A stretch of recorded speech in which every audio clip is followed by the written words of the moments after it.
Good morning. Welcome to Sports Talk, the United States Sports Academy. Well, we've got 5 days left in the baseball season, so we're going to talk a little bit about our predictions for the individual awards and then our predictions for what's going to happen in the baseball playoffs. The National League teams are set, guys, and the American League, there's still a little bit of a gray area around who's going to be the second wild card and the Western Division champion. So we'll go ahead and get started in a minute, but first let me do some introductions. To my left is Ben Billman. He's one of our wonderful graduate teaching assistants here at the Academy. And to my right is Brett Surmacher, our chair of sports coaching, a former Division I and professional baseball player.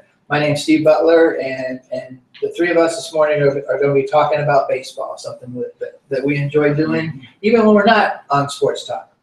So let's start with the American League Most Valuable Player Award. And Ben, I'll let you go first. All right. Well, I had to go with Mobile player on this one. Mobile, Alabama, Josh Donaldson.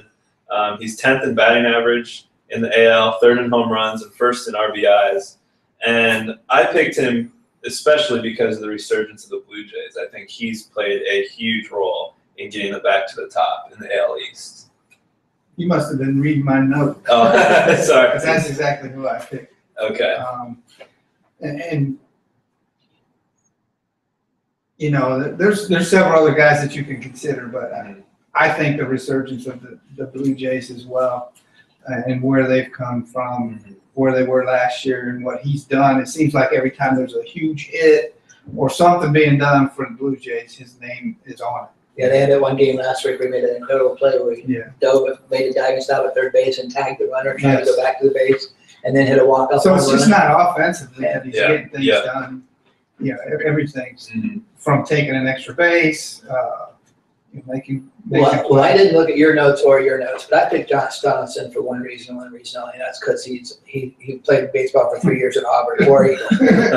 I think it's pretty clear we all voted for Josh Donaldson, and everything you hear about or read about on the internet or on ESPN Baseball Tonight, I think it's pretty clear that he's probably going to win.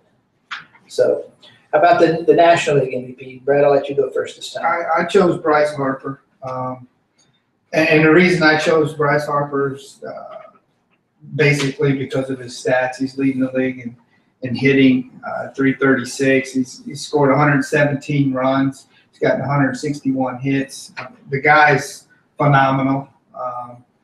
But obviously they're not going to make the playoffs, but I think he's had as good a year as anybody. It gets back to that old argument: do we vote for most valuable player or best player? Right. I think if it was best player, it's clear.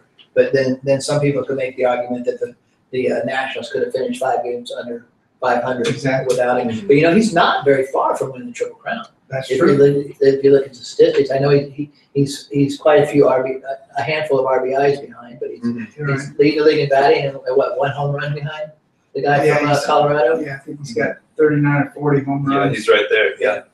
So if he would have won the Triple Crown, I think it would have been on that. Yeah. How about you? I went with Bryce Harper as well. I think you can make a case that if they don't make the playoffs, that could hurt. But when you look at his stats overall, he's been a machine all year. Yeah. So I'm going with Bryce. I voted for Andrew McCutchen from the Pirates because I think he's been the best player on one of the best teams. The Pirates actually have the second best record in baseball right now, and could win 100 games and not win the division. I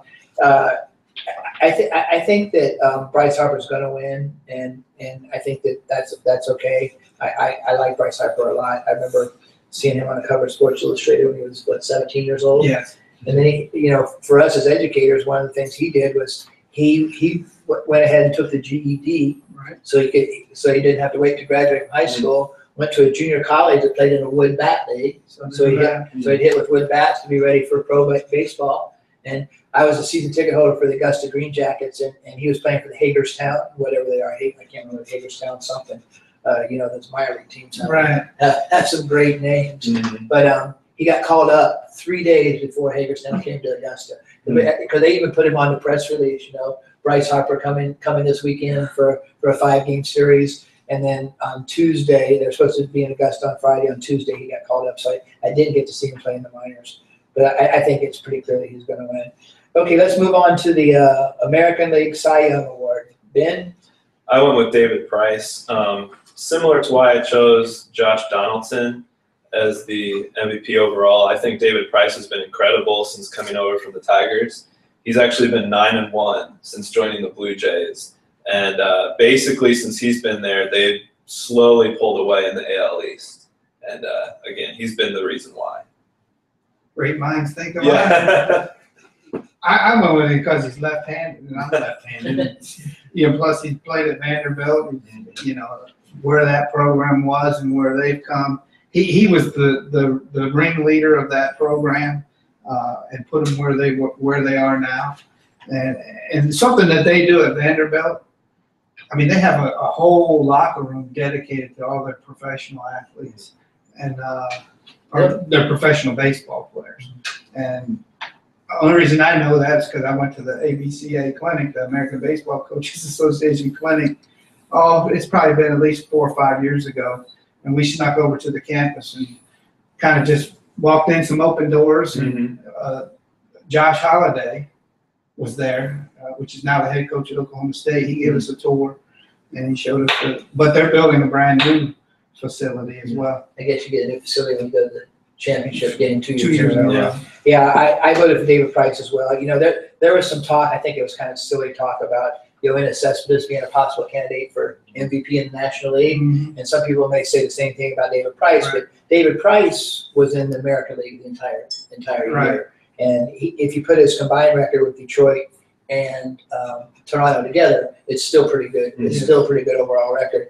And people find this hard to believe, but there was a time when not too early in the season when the Blue Jays were 40-40. They were a 500 ball club, and at the trading deadline, in addition to Price, they got Troy Tulowitzki, and he had a home run in his first game, and he's actually taking batting practice. Right. So if he comes back, that's a real murderer's row of a lineup. So we were unanimous on that with David Price. How about the National League Cy Young, Brett? Well, I think this is going to be the biggest race there is.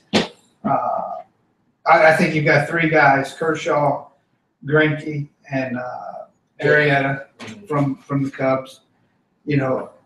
Greinke's ERA has been sub-2 all year long. He's at 1.68. He's got 18 wins. Arrieta's sub-2. There are only 2 sub-2 ERAs in the big leagues right now. I personally would vote for Arrieta myself. I think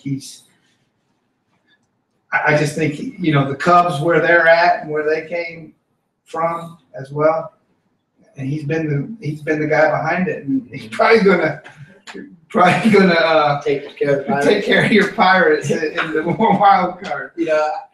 I'll get to Ben in a second, but I voted for Arrieta too. And having played baseball in high school and American League and in college, one of the reasons I would be much more comfortable hitting against Zach Greinke than I would against Exactly. That dude is nasty. He is. I was watching the game Sunday night. I was convinced he was going to pitch another Sunday night Right. baseball no-hitter. I was surprised when Polanco got the base hit in the Well, it 7th seems inning. like every time he takes toes the rubber, he's going to do it. I remember my son was home before he went away to college when he pitched the first no-hitter on Sunday night, and the guy hit a screaming like one hopper to the second baseman in the 2nd inning. And I told Scotty, I said, I hope they score that there because this guy could pitch a no-hitter tonight with his stuff. So I picked Arrieta. Interestingly enough, on the radio this morning on Mike and Mike, there was this guy talking, and he said he gave a one line or one sentence resume for each of those 3 guys. And he said Jake Arrieta has given up 4 earned runs since 1 August, and he has the lowest ERA since the All-Star game, since there's been an All-Star game. So since the 1930s. Zach Greinke had only 2 people since 1968 when they lowered the mound have had a lower ERA, and that's been Greg Maddux and Doc Gooden, and they both won the Cy Young Award. And the thing about Kershaw is he doesn't have as many wins, but his ERA is lower than it was last year, and his strikeouts are higher. So 2/3 of the pitching Triple Crown, he's actually better than he was last year when he won the Cy Young and MVP. So who do you got for National League? Yeah, there's no wrong answer to this question. I went with Zach Greinke, mainly because he's 13-1 in his last 14 decisions. But again, Arrieta, Kershaw, any of the 3, you can give it to any of them. Yeah, I'd be okay with any of them. So probably the smartest person, not that I know that I'm aware of in baseball, is Tim Kurkjian. and he agrees with you. He That's said, good. Yeah. he said Zach Greinke, because of something Brett said, his ERA, even from after his first start, has never been over 2 for the entire season. And another thing that they threw out there on baseball, Sunday baseball tonight is a really good show, because they go, it's Tim Kirchin and Buster Olney and what's the other guy's name? Jason Stark. Mhm. And Zach Greinke has had 20 starts this year where he gave up 1 run or 0 runs. And the only other people who have done that were Sandy Koufax, Bob Gibson, Christy Mathewson, and Babe Ruth. In the Hall of Fame. Yeah. I mean, when you got a list with Sandy Koufax and Babe Ruth, that's not bad company. Yeah.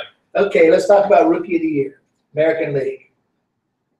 Ben. I went with Carlos Correa. He's had a great year. He's batting .278 with a .345 on base percentage. And again, Houston's been resurgent this year. He's been a big part of that. I agree with Ben. Me too. We all got Carlos Correa. I think that Francisco Lindor, who's another really good young shortstop, will probably finish second. And the good comparison I heard is Carlos Correa is the next Nomar Garciaparra, because he can hit. He's a good fielder, great hitter. Francisco Lindor is the next Omar Vizquel, because he's an okay hitter, but an incredible shortstop. How about the National League? Plus, Korea's hopefully the Astros are going to get in the playoffs. Yeah. The Indians aren't far behind, but things he's done for them. National League, you said? Yeah. Chris Bryant from the Chicago Cubs. Yeah, Chris Bryant as well. Chris Bryant. Yeah. Chris Bryant's been the Rookie of the Year since spring training, pretty much. There was that big controversy where they actually sent him down for 10 days so he wouldn't accrue that 1 year towards arbitration and free agency, and everybody made a big stink about that, because he had like 8 home runs in 5 games during spring training, and he came up and he's been everything that they said he was going to be. Okay, let's move on to Manager of the Year in the American League. Ben? This one was a really close contest with me, but I went with Jeff Bannister of the Rangers. If you look at where they were last year, 67 and 95, last in the AL West, and this year they're 85 and 72, first place.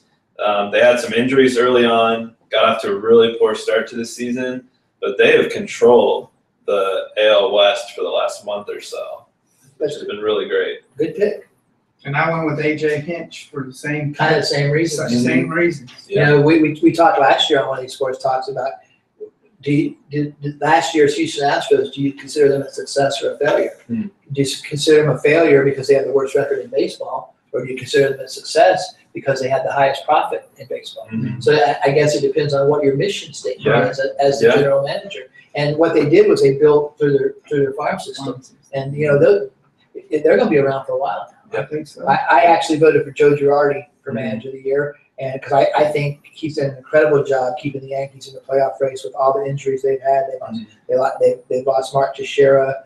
They were without Carlos Beltran for a good portion of the season, and their starting rotation is just a mess. And when I have no idea who they'll start in the wild card game.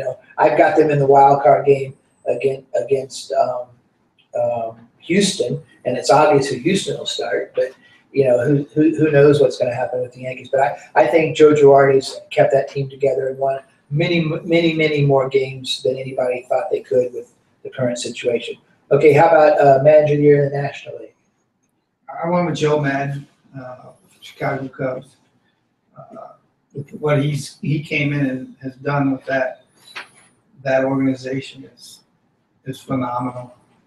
Joe Madden as well, and that's another team that in the next 5 years they're going to continue to just keep getting better. Yeah, but it was kind of weird that Starling Castro could not hit a lick when he's playing shortstop. They moved him to second base, and he starts hitting. And they've got that other young kid that's playing shortstop for him now, who's really good. So yeah, you're right. And plus they got what's the first baseman's name? Rizzo. And they've got of course Chris Bryant, a lot of good young talent.